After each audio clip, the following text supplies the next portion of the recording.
Welcome sa Nor Lutong Nanay 21-Day Challenge. Ako po si Vanjo Merano ng Panlasang Pinoy. Ano nga ba itong Nor 21-Day Challenge? Isa itong gabay para naman matuto tayo ng healthy cooking. Para naman mas maging healthy tayo. Day 1. Ang lulutuin natin ay isang healthy dish at marami pa itong taglay na protina. Ito ang ginisang pechay at tokwa. Ito yung mga sangkap na kakailanganin natin. Isang taling pechay. Gagamit din tayo ng 3 pirasong tokwa. 2 tablespoons ng oyster sauce, isang sachet yan. Isang pirasong sibuyas na hiniwa ko lang. Isang clove na bawang. At isang piraso ng Knorr pork cube. Bukod dito sa mga ingredients na to, gagamit din tayo ng isang tasang tubig at ng mantika. Umpisa na natin. Ang una natin kailangan gawin ay iprito muna yung tokwa. Kaya magpapainit lang tayo ng mantika dito sa isang lutuan. At sa oras na uminit na yung mantika, isa-isa na nating ipiprito yung tokwa.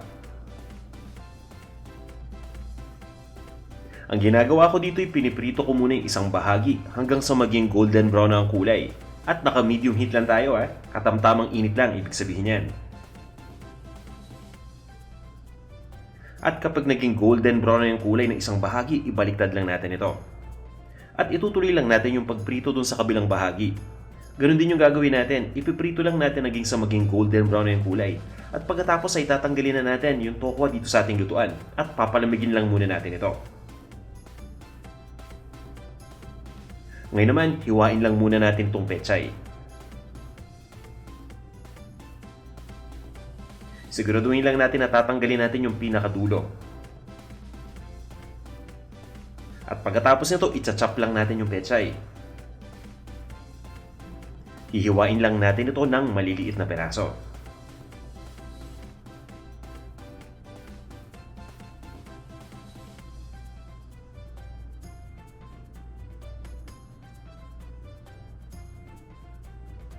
At pagkatapos nating mahiwa itong pechay, itabi lang muna natin.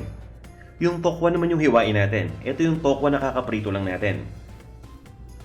Importante dito na palamigin muna natin yung tokwa hanggang sa makaya na natin yung init.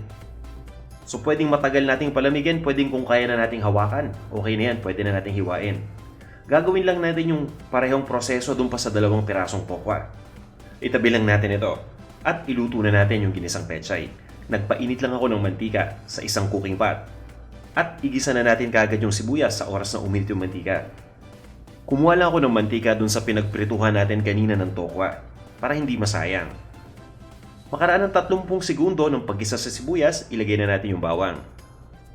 Maganda talaga sa bawang yung didikdikin muna natin, pagkatapos hihiwain lang natin ang malilit na peraso para nang sa ganon, ginigisa pa lang talagang lumalabas na yung amoy at yung lasa nito. Ituloy lang natin ang paggisa hanggang sa lumambot na yung sibuyas at maging kulay brown na ng kaunti yung bawang. Pagkatapos ilagay na natin itong pechay.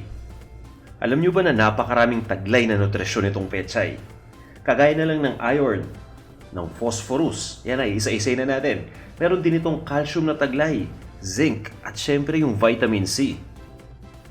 Nakakapagpalakas ito ng ating katawan at nakakapag-develop pa ito ng ating immune system. Yan, ganyan ka-healthy itong gulay na to. Igisa lang natin ito ng mga 1 minuto. At makara nating magisa yung pechay, ilagay na natin yung ibang mga ingredients.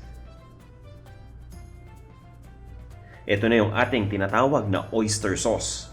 Yan, isang sachet ang gamit natin. Nakatumbas sa mga 2 tablespoons.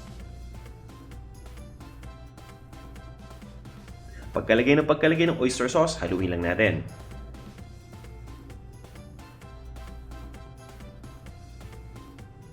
Alam nyo, napakadali lang talagang lutuin itong dish na to.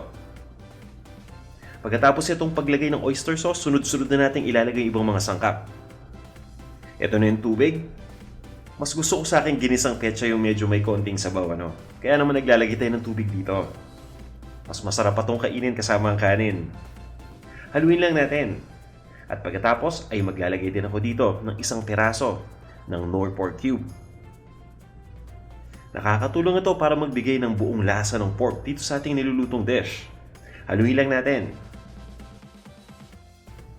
At halos patapos na tayo, ilalagay ko yung ating pinakahuling sangkap. At ang tinutukoy ko yung tokwa na pinirito na natin at nahiwa na kanina. Itong tokwa ay may taglay na protina, vitamin K, at calcium. Napakaganda nito sa ating buto, sa ating mga kalamnan, pati na rin sa ating balat at dugo. Tamang-tama rin ito para sa mga vegans at mga vegetarian.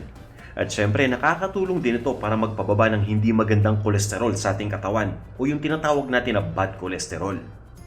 Pagkatapos nating maihalo yung tokwa, ganyan lang kabilis, ready na to. Ilipat lang natin sa isang serving plate at iserve na natin. Ito na ang ating ginisang pechay at tokwa. Siguradong magugustuhan ito ng inyong pamilya dahil kapag may Knorr, nutritious food can be delicious. Itong ating niluto ay may taglay na 330 calories. Tamang-tama itong ipares sa isang tasang kanin at isang pirasong saging na panghimagas. Para sa mas marami pang nutritious and delicious recipes, bumisita lang kayo sa knorr.com.ph.